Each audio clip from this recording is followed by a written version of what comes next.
It can be really disheartening and even suffocating when you desperately crave more affection or more connection. And you might find yourself thinking, if only they would change, everything would be perfect.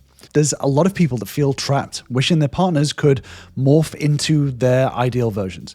So in this video, I'm going to reveal the tough truths about why trying to change a partner is a losing battle. But I'm also going to talk about the alternative, which is a much more powerful, long-lasting change, and ultimately cultivating a healthy relationship dynamic. So you and your partner are two different people. It's natural to want things to synchronize a little easier. But there's a lot of mistakes that people make when they're trying to change what their partners do. You know, oftentimes when we want our partner to change, it's not out of disrespect for them. It's often because we know that it's going to be better for the relationship. It's because we can see the potential change in the relationship. We can think that it's going to benefit the relationship overall. The problem is that in trying to change your partner, it actually can cause a lot of problems, a lot of mistakes when it comes to this. The main problem is that forcing someone to change leads to resentment. So punishing your partner to be someone that they're not can create a really toxic power struggle. And this often leads to a lot of resentment, and this poisons the relationship and makes both partners unhappy. But sometimes you can push for change and you're successful, but the change is temporary. And the problem with this is that temporary changes are not real changes. So even if your partner manages to change under pressure, it's really unlikely to last. The reason being is that changes made for external reasons, i.e. changing for you, are usually just surface level and often really backfire when the pressure is lifted. And one of the main problems is that when you're trying to change your partner, often it undermines attraction. So the more that you nag, the more that you manipulate, the more that you beg for change, the more your partner feels pushed away. This not only reduces their attraction, but it can also lead to a breakdown of respect. This is emotional and logical discords between you both. And ultimately, when you're trying to get your partner to change, this often ignores their own autonomy. At the end of the day, they are a separate person from you. So this can come across as trying to control your partner's actions. And this overlooks them as an individual, right? Just like we don't want us to be overlooked as an individual person within the relationship, this overlooks them. So this can come across as disregarding to their own personal choices, and it breeds often feelings of inadequacy and resentment. And ultimately, it can foster a dependency. So when you focus too much on changing your partner, this risks creating a relationship dynamic where they feel that they can't succeed without you. And this is neither healthy nor sustainable. You don't want your partner to need you. You want your partner to choose to be with you. Because over time, if they feel like they need you, this can breed resentment or dependency on you. Now, with all of these mistakes that we've talked about, these all fall under what my members and I call the paradox of control. So the paradox of control is when we try to control things external to us. And oftentimes, when we fall for the paradox of control, when we try to tell our partner what to do, when we try to tell them that they're wrong, when we try to invalidate what they're doing, or we get pushy with them, trying to get them to do different actions than they're taking, this often leads to less control over the relationship overall.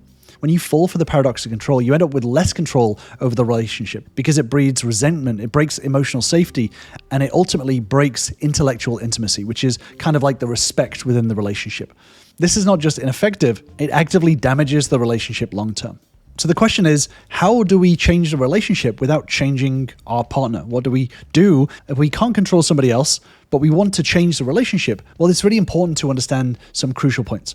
And just before I move forward, if you do want more videos on healthy growth in relationships, then feel free to subscribe to my channel for new videos every single week. First of all, it's important to accept your partner's authenticity. You've got to celebrate your differences. So understand that everyone is unique. This is the whole point why you fell in love with your partner, right? Instead of trying to mold your partner into this idea of this perfect person, which doesn't exist, recognize that they have their differences. So it's important to stop breeding what we call a synthetic mindset, which is understanding that your partner has value that they can provide to you. So rather than trying to change what they do, oftentimes you can learn a lot from the way that they do things. There's no perfect way of doing things. The more that you understand and see the beauty in their differences, the more that you can learn and the better that you can synthesize your relationship together. And this ultimately fosters a much more genuine connection between you both. Next, it's important to embrace imperfections. Nobody is perfect. That's including yourself, including myself, including your partner. By accepting your partner's flaws, this can lead to a much deeper bond. This doesn't mean that you don't want the relationship to be different. That doesn't mean that you can't change the relationship. But accepting your own flaws as well as your partner's flaws helps you to find better ways in moving forward in overcoming these logical and emotional discords in the relationship. Next, it's important to recognize that they have their full autonomy. Your partner, despite being part of a partnership, they have their own feelings, they have their own dreams, they have their own insecurities. And it's important to respect their right to make choices, even if those choices aren't necessarily what you would make. Instead of falling for the paradox of control and trying to control the external, which is your partner, it's important to focus inwards. It's important to inspire change through your actions. So this is all about leading by example. So if you want your partner to be more organized or more affectionate, start to show them what that could look like in your own life first. So your growth can inspire their change without words. As an example, instead of telling them, you need to go to therapy, you need to do counseling, you need to do this is quite forceful, right? You're trying to force them into changing. However, if you go to therapy yourself or you've been through it and you're learning things, the benefits in you should be very, very obvious. This could also look like if your partner is maybe struggling and they've come to you, take the time to listen to their feelings, understand where they're coming from. And then if the problem still persists, then maybe you could make a suggestion to them. Rather than telling them what they should do, you could say something along the lines of, would you mind if I told you a little bit about what I found helped me during something maybe a bit similar? And then if they feel in the headspace to talk about it, then they'll say, yeah, sure, absolutely, let me know. But they may not feel in the headspace for it. They may say, no, I'm not interested. Then if they do, don't take offense to that. What they're saying is, I don't feel emotionally safe enough to talk about it right now. So maybe you can talk about it another time.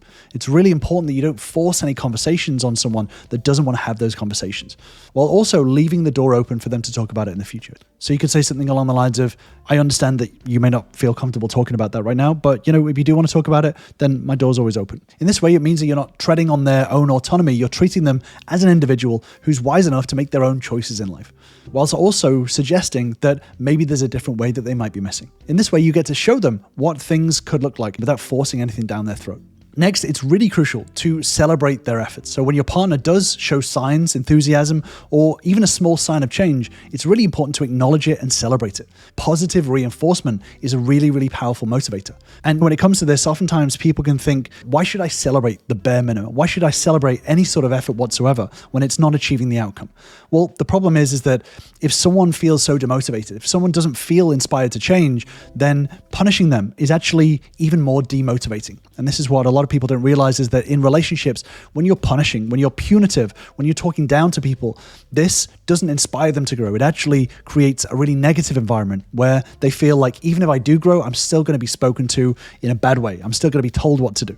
So it's really important that if someone does make an effort to change rather than an outcome, then it should be celebrated, because this helps to encourage more effort. And the more effort that they do put in, and the more it's celebrated, the more motivated they're going to feel to making bigger and bigger changes, and the bigger changes they'll have in their life. And that will obviously have a massive impact on the relationship. And this is what a lot of my members have found, is that as they've been going through and rebuilding their relationships, when they start to give positive reinforcement in the right ways, this actually inspires their partners to start making big steps, and it gives them more enthusiasm for the relationship in general. If you think about it, if you're the partner that is strong and steady in what you believe in, but also giving positive encouragement for their growth, then they start to grow themselves without any sort of being told what to do. So inspiring this growth through influence rather than dictatorship actually creates a lot more genuine growth and gives your partner the freedom to make their own choices in whether they grow or not. Next, it's important to educate instead of dictate. So this is all about expressing your feelings calmly. So if you're frustrated by something that your partner does, communicate the impact that it can have on you without placing blame. So this is all about creating a safe space for discussion rather than getting defensive. So as an example, instead of saying, don't talk to me that way, you could say something along the lines of, when you swear in conversations with me, sometimes I feel a little bit spoken down to, and my feelings get a little bit hurt. In this way, it's not placing the blame on your partner that they shouldn't do it. It's simply letting them know the impact that their actions have on you. It's not creating an ultimatum for them saying, if you swear at me, then I will do this. It's simply holding them accountable for their actions without telling them that if they do it in the future, then something negative is going to happen to them. This allows you to create a safe space for discussion rather than defensiveness. If your relationship is in a tough spot right now, this leading with self-improvement can actually start to draw them back into your orbit positively. It can create a lot of attraction. And this is what a lot of my members have found. The relationship starts to fall into place and your partner starts to naturally shift their perspective and shift their actions in order to synchronize with yours. So it's really important to inspire growth through your change. And from that will have a massive impact on the relationship and start to turn it around. And if you do want to join me and my members, then join me on my free relationship bootcamp, where you'll learn the same steps and tools that all of my members have started using to turn their relationships around. Just click on the link in the description to grab your spot. But sometimes when a partner won't change, it can feel a bit too much, and we can often just try to simply settle in the idea of just accepting relationship problems, accepting that our partner will never change. However, this is a really ineffective way of doing it, and actually it can lead to the end of the relationship. Ultimately, changing the way that we look at relationship problems is really important. So I've actually done a deeper dive video on the mistakes that we make in approaching relationship problems, which I'll link to on the screen. But ultimately, we can often lean into ineffective ways of dealing with relationship problems without even realizing it. And this can become the death knell for a relationship. So I'll leave you with that video, and I will see you over there.